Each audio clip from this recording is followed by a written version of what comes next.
banyak non-muslim menyerang Al-Quran. Surah Al-Hijr ayat 6. Mereka berkata, lihat, Al-Quran sendiri menyebut Nabi Muhammad gila.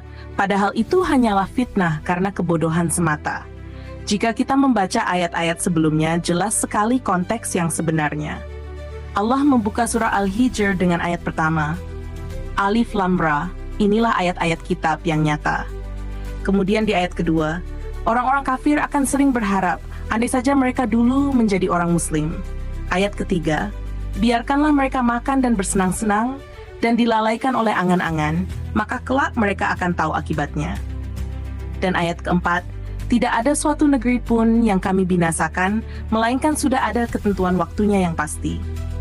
Ayat-ayat ini menegaskan bahwa kesudahan orang kafir pasti akan datang.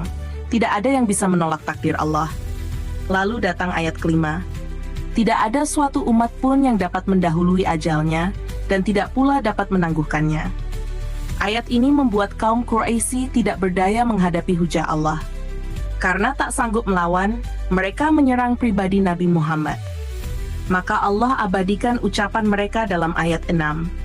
Dan mereka berkata, wahai orang yang diturunkan kepadanya Al-Quran, sesungguhnya engkau benar-benar gila. Itu hanyalah ejekan kaum kafir Quraisy.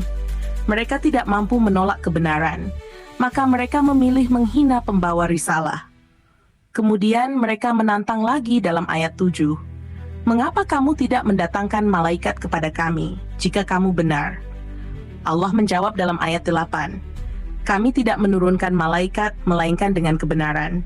Dan jika malaikat itu turun, mereka pasti tidak diberi penangguhan.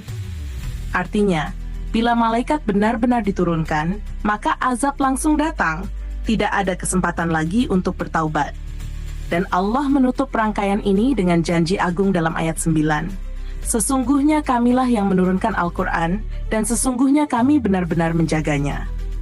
Quraisy boleh menghina, boleh menantang, tapi Allah sendiri yang menjaga Al-Quran hingga akhir zaman. Maka tuduhan non-muslim bahwa Al-Hijr ayat 6 menyebut Nabi Muhammad gila hanyalah fitnah kosong. Sama seperti orang Yahudi yang menuduh Yesus kerasukan roh dan tidak waras. Dalam Markus 3 ayat 1 tertulis, keluarga Yesus sendiri berkata, ia tidak waras lagi. Dan dalam Yohanes 10 ayat 20 tertulis, ia kerasukan setan dan gila. Jika ada non-muslim yang menyerang Islam dengan menggunakan Al-Hijr ayat 6, maka kaum muslimin sudah tahu bagaimana menjelaskannya.